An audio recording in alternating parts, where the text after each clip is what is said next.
Welcome to Kadam, the Small Steps podcast, where we try to showcase individual perspectives of recent graduates about different pathways of life. I'm Arjit Singh, and today I will continue to try to uncover what it means to have a traditional career. I was out for a week due to COVID, and I apologize for that. If you've been following the news, you have probably heard how bad India's situation has been for the last few weeks. We don't really know who or what to blame anymore: the government, the people that bribe to get out of quarantine, or those that hoard or make a profit on important resources. What's been most bizarre to me has been the fake medicines and injections that are being sold in the black market for multiple times the price. It's unthinkable how the financially and medically unstable have been going through it.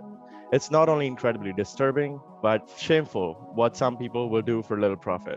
To say the least, it's really a survival of the fittest, like many have never seen before.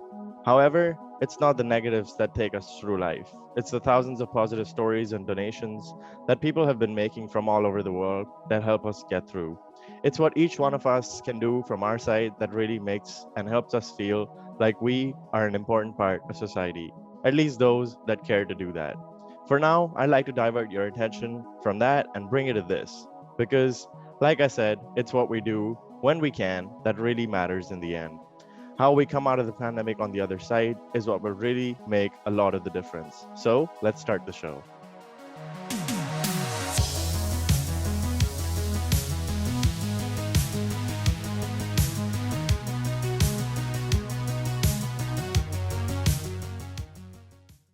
So today I have got with me someone I believe is going through another untraditional career, from graduating with honors in industrial design in 2019 to now attending Ole Miss Law School with a full scholarship.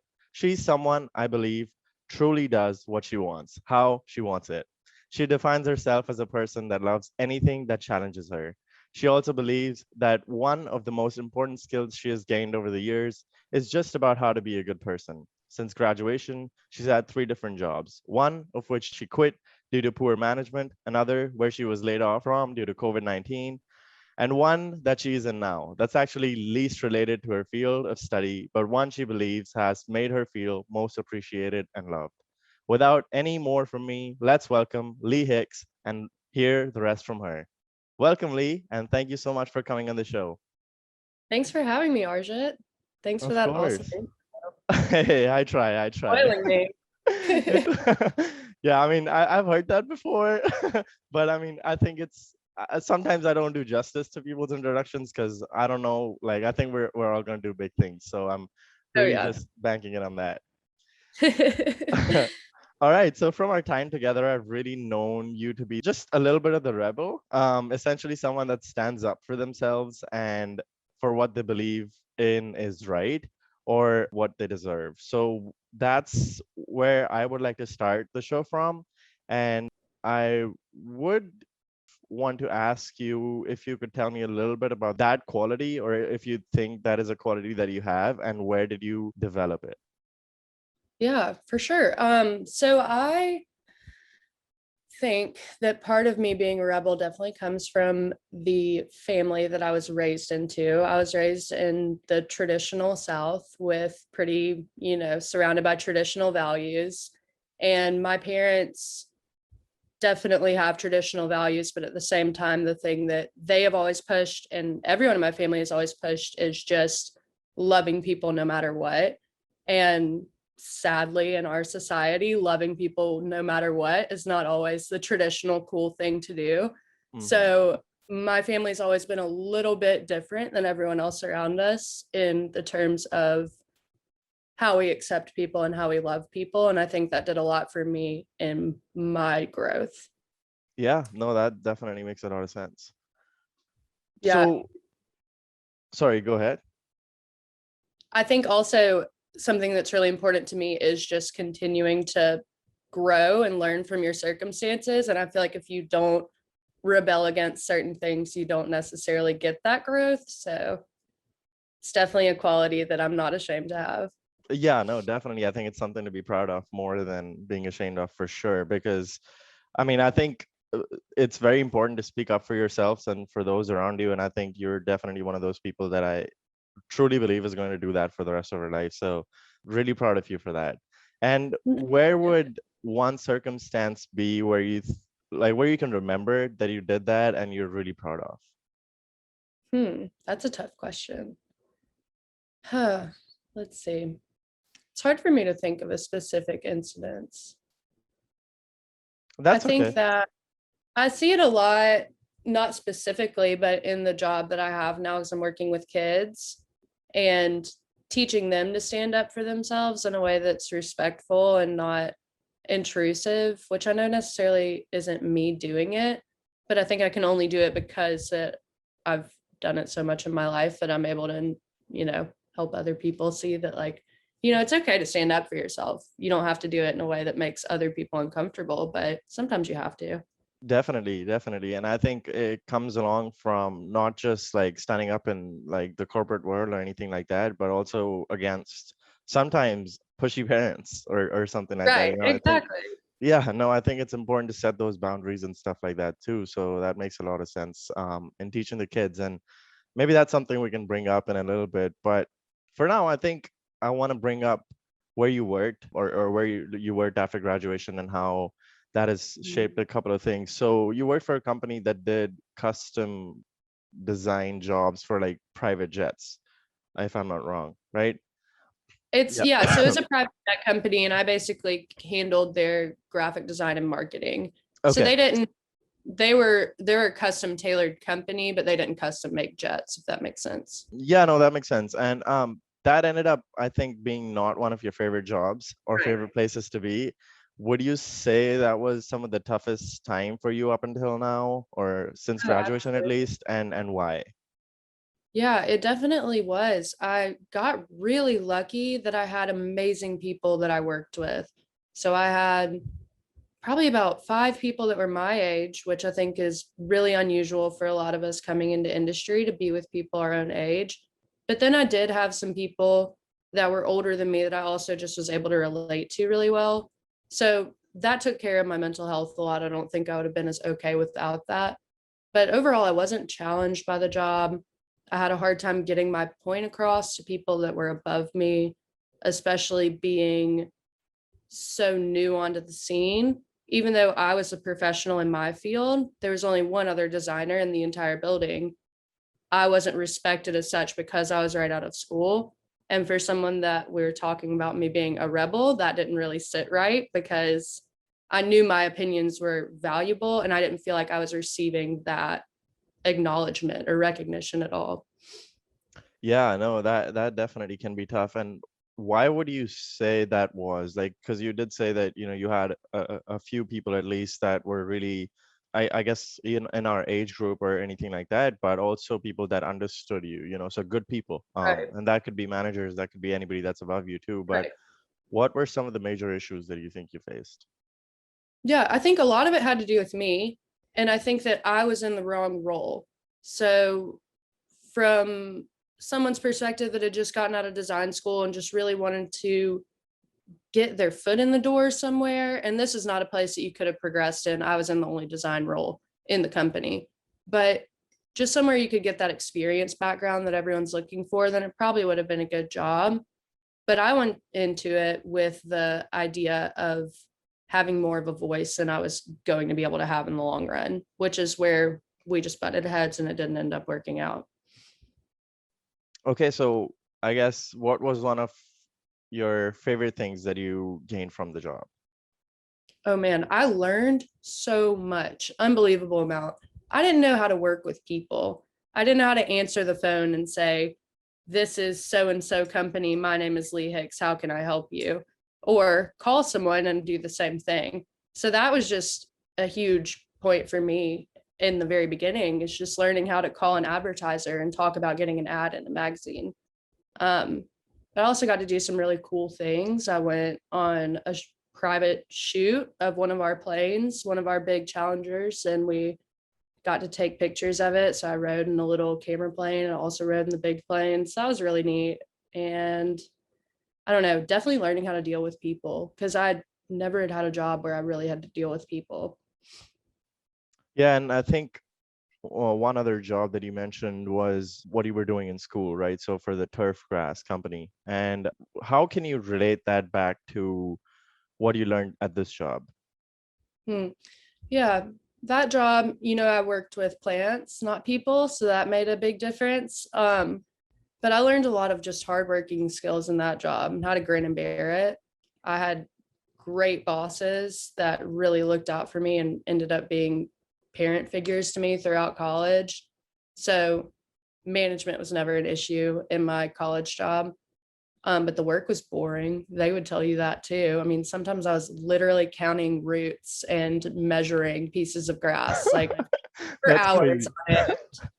But learning how to deal with that type of work, and that, it's not always going to be flying on a private jet and taking pictures. Sometimes you're counting grass, but if you can learn how to work with that and, maybe challenge yourself, like, oh, can I find a more efficient way to count? Or like, just make little challenges with yourself. That's how I got through it. But I think that taught me more of like the hard skills of working, and the next job taught me more of the soft skills of just being able to have a conversation on the phone with someone and not bug up and not know what to say. Yeah, and from my understanding, you're a person that likes to take life as it comes again and take it at a step at a time, right? So I'd like to connect that to college and design, and then maybe talk about some other jobs that you've had in the past other than the turf grass or your first job with the plane Right. company, and also talk about how and why you chose to pursue law coming from that. Mhm. Do you wish to maybe connect those two in the future, or what do you think the design degree is worth if that's not something that you are thinking about? One thing the design degree will always be worth, no matter what I end up doing, is it taught me how to problem solve. And my dad and brother are both engineers, and I always heard them say that, like, oh, engineering is just problem solving. It's just learning how to solve problems. And it just always sounded kind of silly to me. I'm like, oh, are we putting together puzzles? Like, that's kind of a weird thing to say about your job. But Right. then when I started going through industrial design, I was like, oh, wait, we're learning how to problem solve too, but we're learning how to make it pretty. So it's just like an added little dimension onto it. And I've always loved art and appreciated pretty things. So for Yeah. me, that just really was a solid connection, because I know how to do problem solving, and now I Mhm. get to make it pretty too. And that's cool. So it's kind of fun for me at the same time. But I mean, it taught me so many skills about, it's crazy. Like this chair I'm sitting in, I drew it Yeah. Yeah. and now I'm sitting in it. That's so Right. cool that we can do that. Like that's a Exactly. skill set that not many people have. That's Right. something to really, you can use that in anything, For not just sure. building a computer. So I think, if I go into criminal law that has nothing to do with design at all, I'm still going to be problem solving, and I wouldn't be as talented at that if I did not have a design career or design education. Yeah. And what would be, I think, if I think about it, I mean, what would be one or the most important skill that you think you're going to bring other than problem solving? Hmm. Probably the ability to approach things differently, to look at things from different angles, which I guess kind of goes with problem solving, but just being able to take a problem and spin it around and look at it a different way. I think we were required to do that all the time in school. And then in jobs too, when you're designing, you have to really look at it from the opposite side to be able to create it for the user. Yeah. And so after that, I guess you did switch jobs, and like you said, you're right now teaching students and Mhm. you're in school. So what exactly do you do as part of your current job, and why do you think you are happier where you are now than some of the other roles that you've taken in the past? I do just about everything you could think of at a school besides sweep the floors. And I do that sometimes too. But I teach, I substitute, I assistant teach, I work the front desk. Today I made balloon archways for the upcoming third graders night. So there's no telling what I'm doing day to day. But that's part of the fun of it, is just getting to do random jobs and get paid for it. I mean, hey, that's design, That's, right? there's some design making balloon arches. That's Right. put that on the resume. I told them But today at school, I was like, I'm putting this on the resume because this is a skill.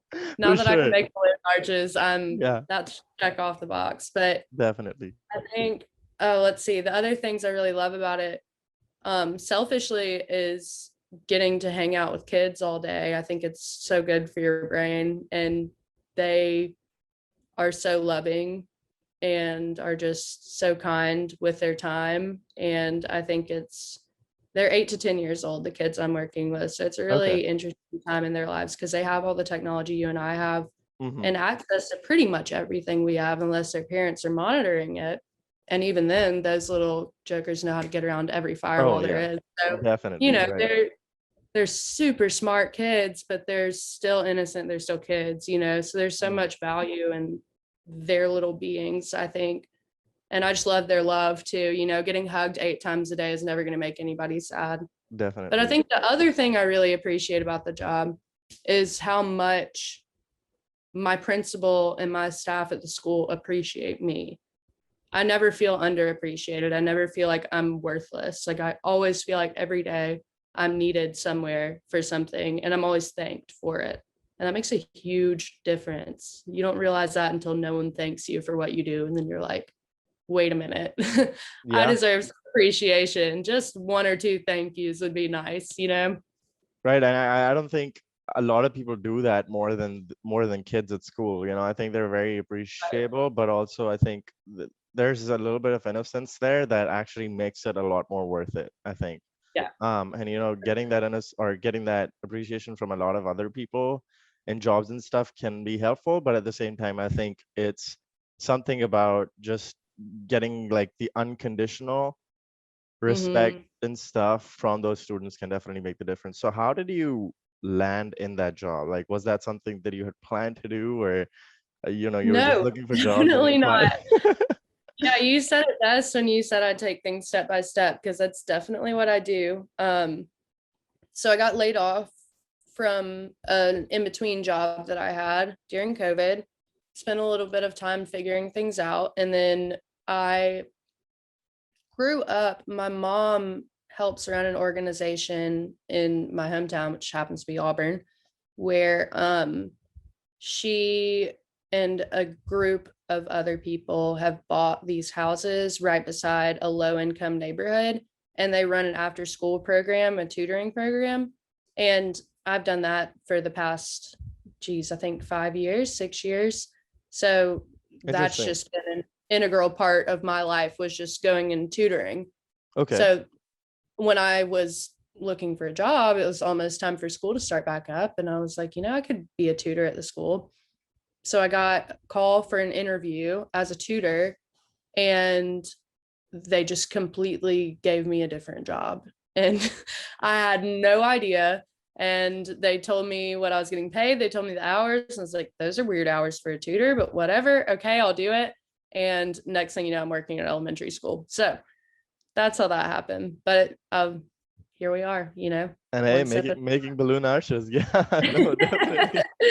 it's working out. So And what did you tutor in the last 5 or 6 years? And is that something or a subject that you always had interest in, or where did you develop that interest of tutoring? I probably did everything, but definitely the subject that I enjoy the most and I think that I'm best at helping others with is math, Okay. because I think about math completely differently than Common Core, which is what we have in Mississippi and we had in Alabama. Mhm. And a lot of kids don't think that way. So I Okay. think that for me to be able to look at it a different way, it's kind of going back to, one of those skills we learn in school, but just seeing something from a different angle. Yeah, no, That's one definitely. big thing I've learned in school too, is kids have different brains. One of the coolest things I did, I asked a few of the kids, we were trying to envision a math problem.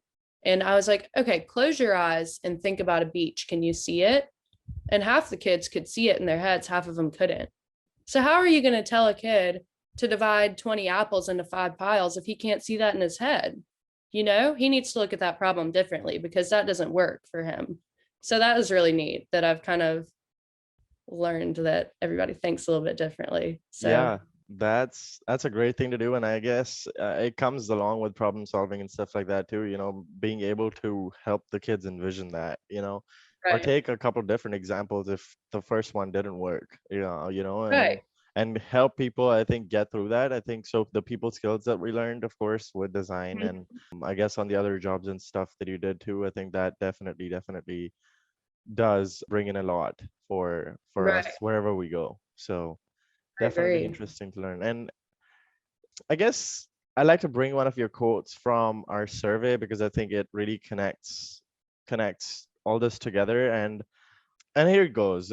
Go where you are appreciated and never stop growing. Stagnancy is the worst thing you can do to yourself and the quickest way to burn out. If you can't get your job to do that for you, then find a hobby. And what has been one of your hobbies? I know that you've been into yoga a lot, and that's something that you've Yeah. been practicing for quite some time now.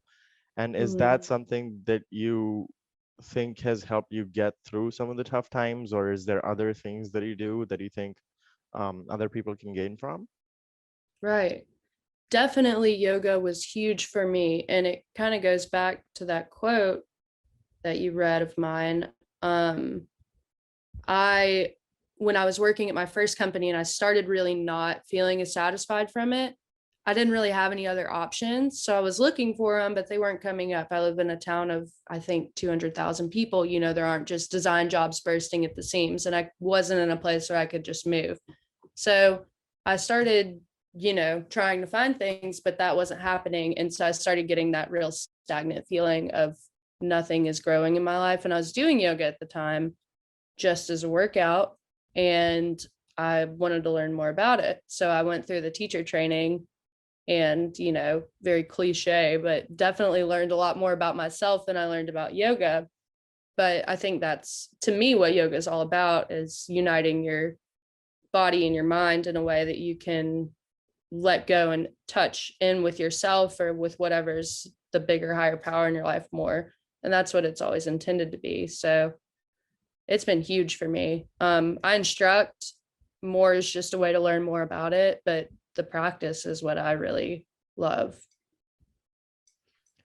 Yeah, and is has there been mentors that have also helped you get through some of those times, or people that you look up to or go to for help in certain times like that? Anyone that really comes to mind when you think of somebody like that, or any books or other media that you kind of go to? Yeah, definitely. I read a lot of self-help type things, but I would say person wise, if I had to pick someone out, it'd be my mom. And she and I have been typical mom daughter relationship. We've been close at times and not close at times. We're definitely closer now. She's the first person I call when something happens. But just as a person to be kind of a rock for me and a solid place, I think she's probably my biggest mentor just based off of that. Because when I get to a place where I'm not feeling solid, she can be solid for me. I think everybody needs that in someone or in For sure. something. You don't have, Yeah. like you're saying, if there's a book or media you can go to, it's so essential to have somebody to ground you. Hmm. And other than yoga, has there been any other practice that you follow that has helped you come out of other tough situations and stuff like that during your let's say you're at work and something comes up, what do you go to? I listen to a lot of music. The biggest thing for me is the little lump sitting beside me on the floor. You can't see my dog, because if there's ever a day you want to swing out of a schedule and just not, you can't, because you have to get up and you have to walk the dog and you have to feed him and you have to make sure he's okay. So I think having something else to take care of, which I Hmm. don't think is always the best coping strategy, but it But has just helps you go become through. one for me. Right, Yeah, exactly. yeah. Yeah, would not recommend getting a dog because you need someone to make you pull it together, because, Hmm. don't want to exactly put another life form in that position. But Yeah. yeah, for me, it's turned out to be a great solace. I also have my little garden outside that I take care of the same way. Awesome. They need Yeah. water every few days. You have to make sure they're getting enough sun. So Yeah. yeah. Yeah, I guess being responsible and taking care of other things as well teaches you a whole lot. And with pets as well, I think I've had this discussion before where I think you can look at them as chores sometimes, having to feed them, having to take them out. And or having to clean because of them or what they do and stuff like that. I think that definitely does, or it can become a chore for some people, but it's how you again come out of that at the other end and think of what has, I get what you've gained from it, I think. And Right. so I that's think a definitely. good point on that is just developing routines, Hmm. even Hmm. if you're not necessarily taking care of things, just something that you do every day at a certain time.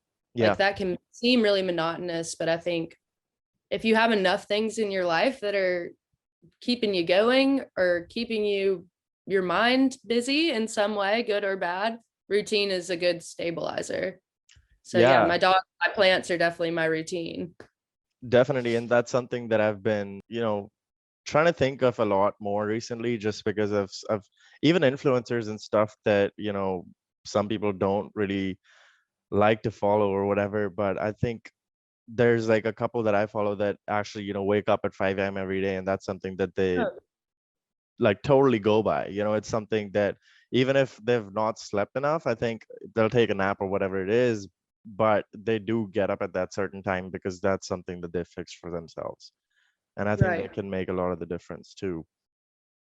Right. And Okay. especially being something like an influencer where your schedule wouldn't be as normal, you have Yeah. to establish that for yourself or you're just thrown off. Yeah. And let's bring it back a little bit to law, and again, how I guess you got into it, why you got into it, just some of the reasons and some of the places that you want to take that. Do you think you want to possibly like get into design law or just criminal law, or what is it and where do you think you're going to take it? So definitely back to my one step at a time thing. You can't hold me to this because who knows what I'm going to be saying in a few months. But my goal right now is patent law. Okay. I remember back when we were in school, we had a patent lawyer come present to one of our classes, Hmm. and I just thought it was cool. And then I also ended up doing some work when I was working for Pratt in college, where I was having to research patents. And then I think there may have been one other college studio where I was researching patents, and I don't know, it's kind of fun, which is super nerdy, but I think it's cool. So that's definitely an interest of mine. Also, just because my design education, it's right there for me. I have tons of friends that are going to need patents in 3 years, so I can be a help for them, So Good that's part of it. opportunity for sure. Yeah. Right, right. But who knows? I mean, there's a lot of things that I have been going through recently that really upset me with how things are run. And I Hmm. think that, a law degree could also put me in a position where I could help things not be run so bad or poorly. So Yeah. who knows? Maybe I'll go that direction too. I There's can I can just see you in politics for sure. I mean, right. if you're ever lost, you should Really. if you're ever lost for positions for getting into law, I think just come to India. We've got plenty that's happening right now and plenty that needs to be taken I'll care come of. join the Indian government. Oh, we definitely. Oh my God. I think we need to change what's going on. And like Right. you said, like some I things that don't are know if just. a white girl from Alabama will be accepted in that role. Hey, But don't worry about that. We've got connections. We'll put you. We'll just put you through something and get you to where you need to be. As long as you want to make a change. I mean, that's something oh that I God. think a lot of the part of the country is looking for is change. And you know, I don't know. I mean, I think it's at a place, like I said, where we really don't know who to blame anymore. Right. But I definitely know that change needs to happen. So I I don't love know. having people like you in my life because I have a few other friends that are in different countries. And, besides what you see on the global news about a place, you don't really know much unless you're just researching into their livelihood. So Yeah. hearing from people like you about what's happening in India makes me go look into it more. It's just super neat I love having your stuff on my feed because it, informed on a part of the world that is so, like it's an influential country, man. Like y'all aren't Yeah. any joke over there. You're a Biggest powerhouse, democracy, right? Yeah, yeah. I right? mean, Like at least it's that's what we claim to be. important to know what's happening in the world, I Yeah. think. I mean, I guess I really don't know how well I portray that with some of the things I share, but I try at least to, cross examine, let's say, some of the posts that some people Yeah. post and see if it's actually happening, and Mm. I guess like one of my closest friends is actually trying to be a part of the party that really rules or is ruling right now, Mhm. and it goes against so many of my values, or so many of those people, Yeah. like they'll just say stuff that does not make sense to me, and so I don't know, I mean, sometimes you Yeah. just I think gotta. we're struggling with a little bit of that in America too right now. Funny how Oh that yeah, works. for sure. Yeah, and that's something that I've talked to a lot of people that I still talk to in the US from as well, is how, I guess, similar that can be, and comparing the two countries or two governments, and like you said, other places that it's happening as well. Right. Comparing that, it can definitely be stressful, if nothing else. But I think we'll survive. We have I for think we the. will too. I uh, definitely do. I definitely think with minds like ours and, seeing a lot more of the generation under us working with the 8 to 10-year-olds, I think we're going to be okay. I mean, we've got some big challenges, but I think we're a resilient group of people. I really do. Yeah, and we talked about routines with some of that, and I don't know how well these political people do it. Really, they just show up to conferences and show up without masks and just all kinds of stuff. But let's bring Right. it back to that and talk about balancing like professional and personal life. How do Yeah. you do that? How do you set boundaries or timelines? And this is something I asked before too, but or from somebody else. But do you ever say no to people? And this can be for leisure or other work that they maybe want you to do, whether that is freelance or anything like that. Hmm. So, so far I've been lucky in my professional career to have jobs where I've been able to turn off at 5. And because I've had that as an option, I've been very strict about it. I don't take work home. I don't take it home mentally. I don't take it home physically. When I'm done with work, I'm done with work. And, my first job where I was struggling, sometimes that would take me crying in the car before I left the parking lot. But when I was out of there, it was over, and that I know is not something that everyone is able to do, especially if you're someone. I have a lot of friends in sales, a lot of friends that are on call 24/7. So I think, it's not necessarily any sort of advice, but just the way I do it, I'm pretty strict with myself about that. I really value my personal time and I really value my time with other people. And I haven't found a job yet that takes precedence over those things. Okay, so nobody that has kind of challenged you to it, right? Right. Yeah, and so do you think that's possibly going to happen in the future? And how do Yeah. you think you're going to tackle that? Yeah, I think it's definitely possible. I mean, especially if I get into something that if my career is affecting other people's chance at having that choice to have a livelihood outside of work or outside of anything they're going through, then I think that it'll definitely take more of a role. Um, how would I balance it? That's difficult. I think I'd probably set time constraints. I think that's the way that my brain works. I work on a schedule. So for me, it would be easier for me to say, only so many hours devoted to this. I need this many hours of sleep, this many hours of wind down time, this many hours of social, like dividing it up that way. But I don't think, I think that would be key for me because if I was just like, oh, I'll get this job done, then I'm gonna work all night. Yeah, I was yeah, in summer op. I would work until the job was done, and it would be exactly. 5 a.m. But I got the next day off, so that was cool. Yeah, Yeah, not a. no, I guess it works for some people, but not for yeah, no, me. and definitely something that I think a lot of us have gone through, and like we've done it in the time that we were in, just because I think we were bound to that. But coming out of Mhm. that, I think we've learned not to do that for ourselves, and actually Yeah, get in a mindset where we're just like, yeah, we don't want to take that home, that kind of thing. right. So, do you think you're going to have, let's say, a business or anything like that, that, like you said, you're maybe going to be affecting other people, let's say, hopefully, Mhm. or maybe, I don't know, but is that something that you think is in the works? Let's say, like, I mean, of course, Yeah, like, you take it one step at a time, but is that something right. that you've considered? I think definitely I would love to be my own boss one day. I think that's a very clear path for me. But if I can't necessarily make it work in my job, especially in something like law, depending on what I get into, it may be a scenario where I really have to be more of a team player than just on my own with employees under me. Um, but one thing I do want to do to counterbalance that is, as soon as I have enough money, have myself a little wood shop where I can build furniture and just mess around. My grandfather does it, my dad does it. I'm gonna go follow I their want to do footsteps. it too, for I sure. love it. It's the And we'll do it best. together if we're close Right. enough, Yeah, we like, can. why We not? can totally do it. We can set Maybe, up a little shop. I don't know if it's going to be Goods Canada. I don't know if from, it's going to be on the yeah, border between Canada exactly. and the US. We can have But goods from wherever we are and just, I think right. that'll make it cooler. We can have Yeah, a little combo.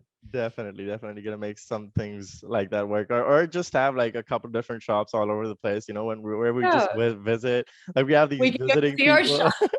we're Yes. having these visiting designers coming in, like doing Absolutely. their job and stuff like that. Like, So sorry, I'm gonna need time off work. I have to go visit my company in Dubai. I'll see you guys next week. exactly, right. That would be so cool. I mean, hey, Brilliant. sounds like a plan, right? And Sounds like I a don't plan. know, yeah, I don't know if you remember Amy from Ireland, but actually she's Yeah, actually working in one of these workshops in Dubai actually right now. very cool. So she's actually doing a lot of, this stuff for hotels and stuff. Yeah, Actually, like, making custom art and stuff like that. So I think we've already got a connection there. We just right. gotta Perfect. get her in on the plan to create that Yes, workshop too. Yeah, no, that's absolutely. definitely gonna happen. I mean, I love that I idea. don't I see think why it's not. right. Right. Of course. Why not? Okay, so if there's anything else that you would like to share with anybody, what would that be? Coming Hmm. from either the survey that you've already answered, or anything that comes to mind that you think can be beneficial for people, or something that you've learned that you would like to share. I think something I'm learning, I would not say I've learned it because that would mean I wouldn't freak out about it every time it happens, but roadblocks are not the end of the world. And being thrown off your course is usually for a good reason. And I think that's something that feels wrong. And I mean, I'm speaking to myself more than anyone right now. When something doesn't go your way, if you're someone like me who likes to have control over things, it doesn't feel very good, but it does require you to take a different look at things and kind of zoom out and see that, all the pieces fit together eventually. You just have to let them.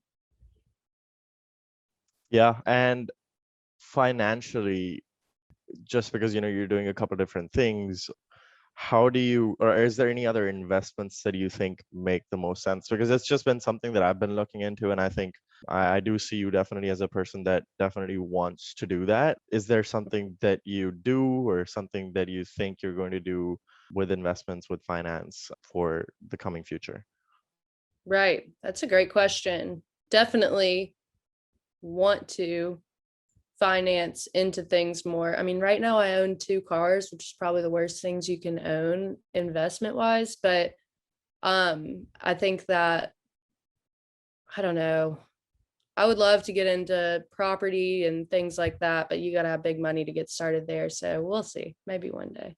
I mean, hey, little jobs, like, start with, I don't know, selling properties first, like working Right. for somebody again, and then going from there, of course. But Exactly. yeah, no, definitely something that a lot of people, I think, want to get into, either that or stocks and stuff like that. And it's something that I've been kind of researching and reading about as well, whether they are liabilities or assets. And like you talked about cars and stuff too, I think, I mean, Yeah. how, like, much to, or to what extent do you take that to, do you take, like, things bringing positivity to your life, saying that, okay, if I own this, it's actually going to be beneficial, or it's actually acting as an asset, because well, I like to drive two cars, and if I do drive, Right. let's say, my Jeep to certain locations, that brings me happiness, and I don't have to rent it.